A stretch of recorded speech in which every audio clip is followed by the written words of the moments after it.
Leader.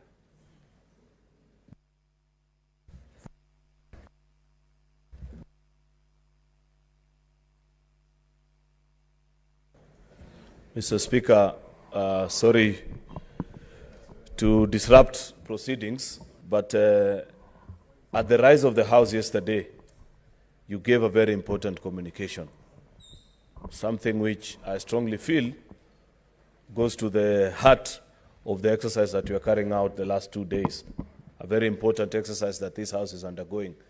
And you gave a very important communication on conduct and becoming on the part of certain people I'd refer to as state officers. So I wanted to request, Mr. Speaker, that we beg your indulgence, you allow us at least a few minutes to react to that communication, because there are senators here who have been mentioned, and of course people are wondering whether there are other forces that are guiding us as we undergo this business. Therefore, it will be unfair. I felt that yesterday might have been the time to speak to it, Mr. Speaker, but given that it was very late at night, going almost to 1 a.m. in the morning, I wanted to request if you could allow us, Mr. Speaker, to register our dissatisfaction, particularly those that have been mentioned, and us as a House. Very well, Majority Leader. You will allow the clerk to read the first order, and then I will allow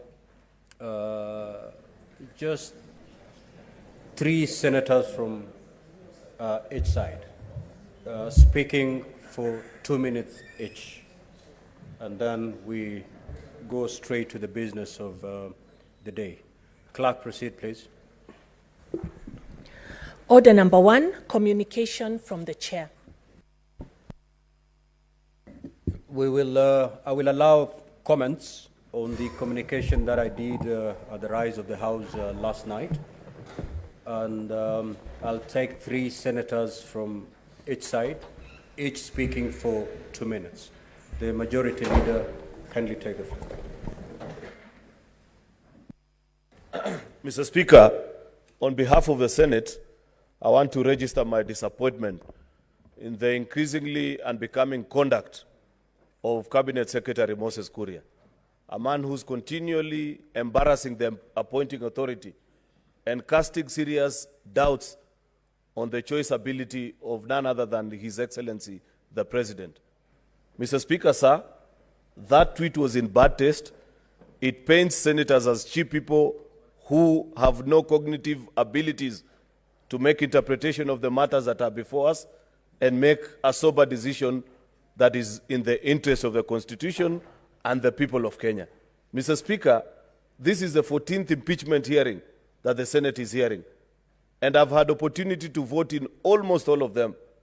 I take great exception in the conduct of Moses Kuria, in the tweet that he sent out, and the things that he said about this House and the colleagues that he's listed. In fact, Mr. Speaker, I now agree with members of this House who have brought censure motion before to discuss the conduct of this particular minister, because at every given opportunity, he has done nothing other than embarrass the appointing authority. In fact, it is my submission, Mr. Speaker, that the earlier CS Moses Kuria is let off his duty, the better for this administration, Mr. Speaker. Because every single day, in every action that he undertakes, he continues to embarrass the president and the people. No wonder the people of Kiambu resoundingly rejected his bid to be their governor, Mr. Speaker. It's because of this kind of habit, the kind of things that he says, how he goes about his duties, Mr. Speaker, and overall, his conduct as a human being.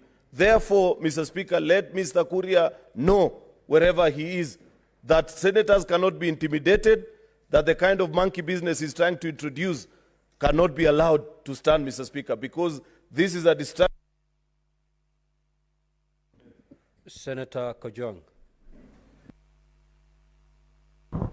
Mr. Speaker, first allow me to congratulate you for your resilience. The communication being referred to was made